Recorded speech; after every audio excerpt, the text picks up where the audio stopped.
Students, hi, this is Karan Singh from Achievers Academy, Gandhinagar. Welcome back to the class. Today, in lecture of 9th standard, we are having a completely new set of chapter, Coordinate Geometry, third chapter. It is quite a small chapter. It is not that big chapter. It can be finished in one lecture. But this chapter's application is going to be there next year in 10th standard. I know you might have studied this chapter somewhere, some other way, okay? But then too, I will try to go in with detail, okay, as compared to the 9th standard content, so that you people can understand each and everything very clearly. Okay, so let's start the lecture without wasting the time and let's see that what is coordinate geometry. First of all, what is coordinate? What are coordinates? What is coordinate? What are coordinates? What are coordinates? Suppose we are in a plane. You can see the board behind me. If I tell you that please let me know your position in this much area. So how will you let me know? For example, let's try to understand what is coordinate geometry first. I make a plane here. If I tell your position, you are here. This is your point.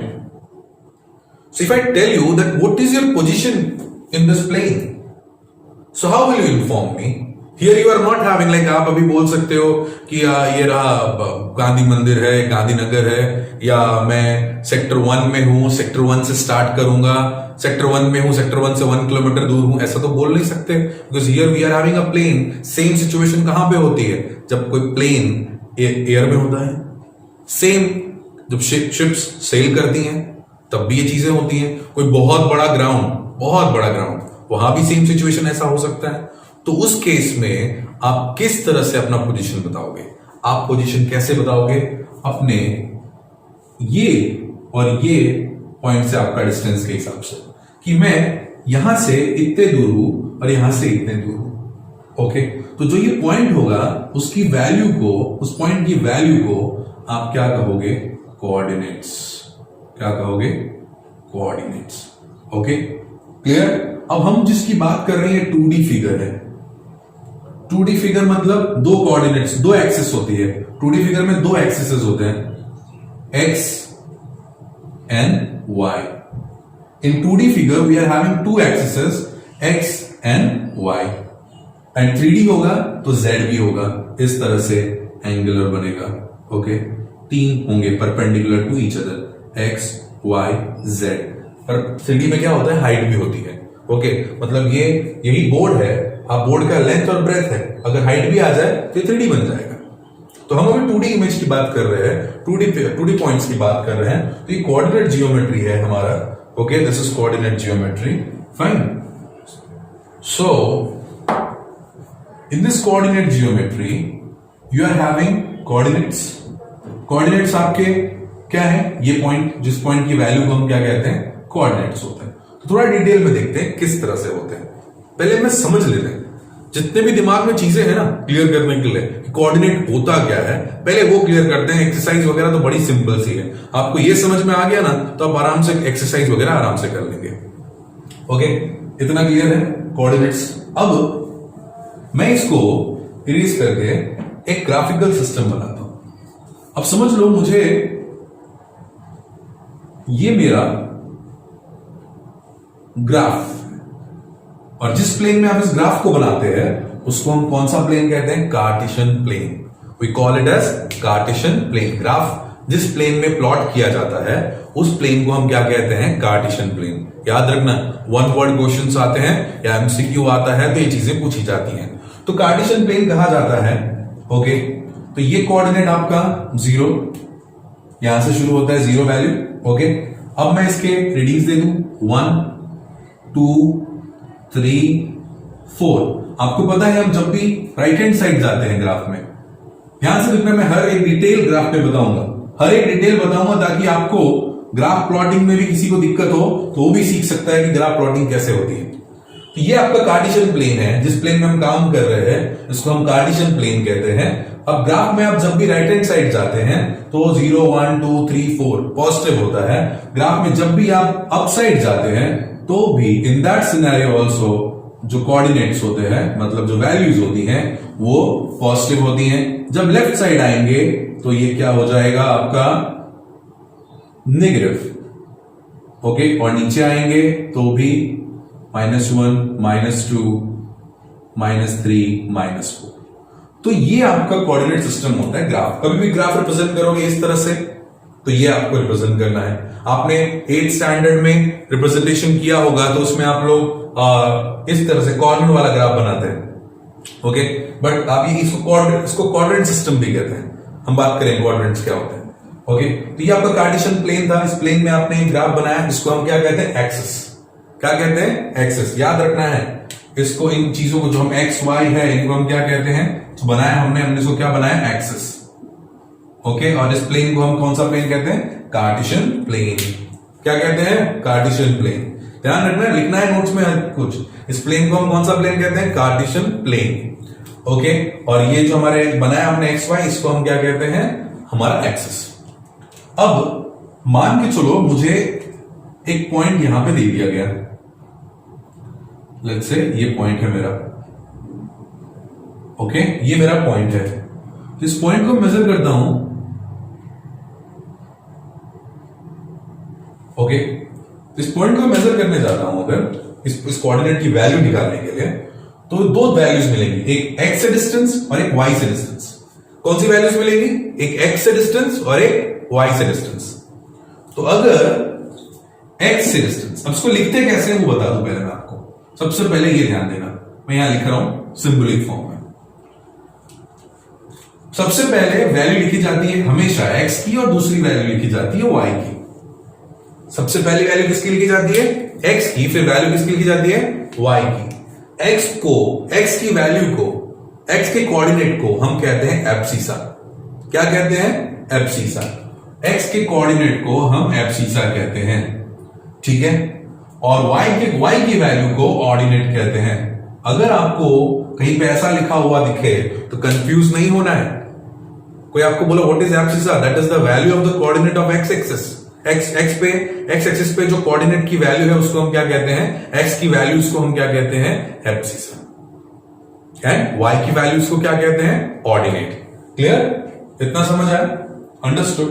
सो ये हमारा introduction जो है abscissa और ordinate का। अब हमारे पास जो है इनकी वैल्यूज देख लेते हैं, किस तरह से वैल्यूज हैं, ओके।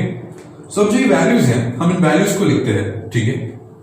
हम इन वैल्यूज को लिखते हैं। तो सबसे पहले मैंने क्या बोला, एक्स की वैल्यू लिखेंगे, तो एक्स एक्सिस पे देखेंगे हम पहले, तो एक्स एक्सिस पे वैल्यू क्या है 2, कॉमा वाई एक्सिस पे क्या वैल्यू है 3। तो ये जो पॉइंट है इसका नाम दे देंगे हम ए। पॉइंट ए की कोऑर्डिनेट वैल्यू क्या है 2,3। मतलब आपका एब्सिसा क्या हुआ 2, ऑर्डिनेट क्या हो गया 3। क्लियर, अंडरस्टूड, फाइन, ठीक है। नाउ आफ्टर दिस, अब इतना समझ में आ गया होगा आप लोगों को, ओके। अब देखो क्वाड्रेंट, 4 क्वाड्रेंट में ये प्लेन बटा हुआ है। ये जो प्लेन है 4 क्वाड्रेंट मतलब 4 पार्ट में बटा हुआ है। कौन से 4 पार्ट है हम उसको देखते हैं।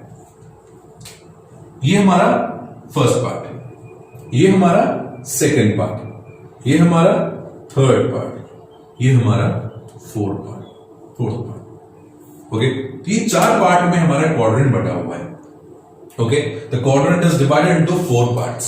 अब ये 4 पार्ट्स में से मैं आपको बहुत इंटरेस्टिंग चीज बताता हूं।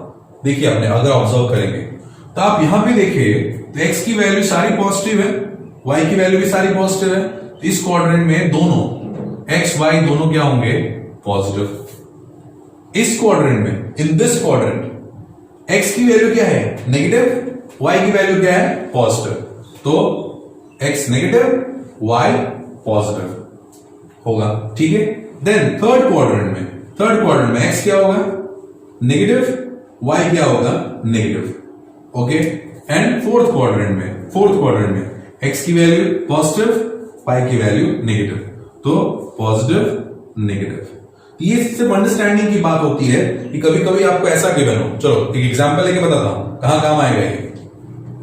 अब मैंने अगर ऐसा लिख दिया कि -2,3 ये कौन से क्वाड्रेंट में बिलोंग करता है। I ask you this coordinate A -2, 3 belongs to which quadrant? देख लो, माइनस पहला है, दूसरा प्लस है, कौन सा? Second quadrant. ठीक है, अंडरस्टूड। तो इस तरह के चीजें पूछी जाती हैं। ठीक है, बुक में इसके बारे में उतना नहीं दिया हुआ, बहुत सिंपल सा दिया हुआ है।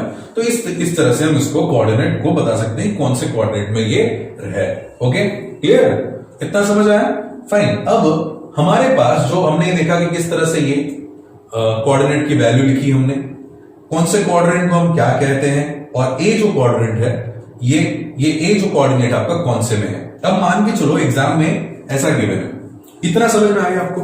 ठीक है, अब इतना समझ में अगर आपको आया तो हम एक और चीज देख लेते हैं। अभी क्या क्या देखा हमने, फटाफट एक बार देख लेते हैं। ये हमारी एक्सिस है। ओके, एक्सिस में हम प्लॉटिंग करते हैं, सारी प्लॉटिंग इसी एक्सिस में होता है। ओके, अब एक्सिस में जब आप प्लॉटिंग करते हो तो इधर राइट साइड और up side positive, left side और डी नीचे नेगेटिव। 4 क्वाड्रेंट होते हैं, क्वाड्रेंट 1, 2, 3 एंड 4। मैंने वो भी लिख दिया कौन सा पॉजिटिव, ये कंप्लीट पॉजिटिव क्वाड्रेंट और ये कंप्लीट नेगेटिव क्वाड्रेंट होता है। ये कंप्लीट पॉजिटिव, ये कंप्लीट नेगेटिव। ओके, और ये नेगेटिव पॉजिटिव, ये पॉजिटिव नेगेटिव। तो इससे आप पता कर सकते हो कि कौन सा जो वैल्यू दिया है वो कौन से क्वाड्रेंट का है, मतलब कहां पे आपका वो जो उस कोऑर्डिनेट की वैल्यू है कौन से क्वाड्रेंट में आप प्लॉट करोगे। पहले ये आइडिया लग जाता है। फिर एक और चीज, अब आपको मैंने ये दिखाया कि ये पॉइंट ए का कोऑर्डिनेट कैसे फाइंड करना है। फिर आप में देख के आप लिख सकते हैं कि पॉइंट ए का कोऑर्डिनेट क्या होगा। ओके, या फिर ऐसा भी पूछ सकता है पॉइंट ए का एब्सिसा बताओ, तो पॉइंट ए का एब्सिसा क्या है? 2। पॉइंट ए का ऑर्डिनेट बताओ तो क्या है? 3। क्लियर? इस तरह से आप ये आंसर दे सकते हो। अब मान लो क्वेश्चन कुछ अलग तरीके से पूछा। क्वेश्चन ऐसा बोला कि प्लॉट 2, ओके, 2, -1। ओके, एक पॉइंट बोला, पॉइंट बी को आपको प्लॉट करना है आपके ग्राफ में। ओके, पॉइंट बी को आपको प्लॉट करना है आपके ग्राफ में 2, -1। तो प्लॉटिंग कैसे करेंगे? आपने ग्राफ बना दिया, चलो मैं प्लॉटिंग देखता हूं। पहले एक्स एक्सिस देखना है, 2 है तो 2 है मेरा एक्स एक्सिस, मतलब ये वाला देखो प्लस माइनस है, मतलब ये वाला कोऑर्डिनेट हुआ। ये मैंने क्यों बताया, ये इससे आपको पता चला कौन से कोऑर्डिनेट में है। 2 है तो मतलब यहां कहीं पे होना चाहिए। ओके, मैं इसको थोड़ा यहां पे गैप क्रिएट कर देता हूं। ये हमारा 4th क्वाड्रेंट है, मैं यहां लिख देता हूं। ओके, 2 है तो पहले 2 एक्स एक्सिस को देख लो, और y क्या है? -1, मतलब एब्सिसा आपका 2 है, ऑर्डिनेट क्या है? -1। इसको नीचे ले आते हैं, तो ये पॉइंट जो है आपका पॉइंट बी लिख दो 2, -1। अब ग्राफ में तो आपके पास ऑलरेडी बॉक्सेस होंगे ही। ओके, ग्राफ में तो आपके पास ऑलरेडी बॉक्सेस होंगे, बट ये ध्यान देखना ग्राफ में जरूर आपको सबसे इंपॉर्टेंट चीज क्या लिखनी है? स्केल। ये टॉप मोस्ट कॉर्नर पे स्केल जरूर लिखना। ठीक है, कि एक 1 unit equals to 1 centimetre for X axis, for 1 unit equals to 1 centimetre equals to Y axis. इतना लिखना। Okay, clear? फाइन, इतना लिखना है। क्यों लिखना है इतना? अब आप अगर एक का गैप छोड़ दो, एक बॉक्स में गैप बनाते हो तो 1 सेंटीमीटर लिखो। अगर 2 बॉक्स छोड़ के बनाते हो तो 2। जैसा देखो, अगर बहुत छोटा सा ग्राफ है, एक ही ग्राफ बनाना है, तो बहुत अच्छा बनाने के लिए बड़ा बड़ा गैप ले सकते हो। तो आप लेकिन आपको पूरा लिखना पड़ेगा कि एक्स एक्सिस पे कितना लिया आपने, 2 का गैप छोड़ा, तो 2 मतलब 2 का गैप, मतलब 2 बॉक्सेस छोड़े, मतलब फिर भी मैं आपको समझाने के लिए यहाँ पे एक चीज बना के बता देता हूँ। जैसे आपका ग्राफ होता है, तो ग्राफ में इस तरह के बॉक्सेस होते हैं। You have the graph, this kind of boxes are there. तो आप अगर एक्सिस बनाने के लिए अगर 2 बॉक्स छोड़ते हो तो आप क्या कर रहे हो? 1 यूनिट कितना ले रहे हो? Equals to 2 centimetre. तो वो लिखना है, बहुत लोग करते हैं ताकि ग्राफ बड़ा बने। क्लियर? आई होप आपको ये समझ में आया होगा जो मैंने करंट समझाया। आपके नोट्स में इसको लिखना है। In your notes you have to write each and everything I have mentioned here.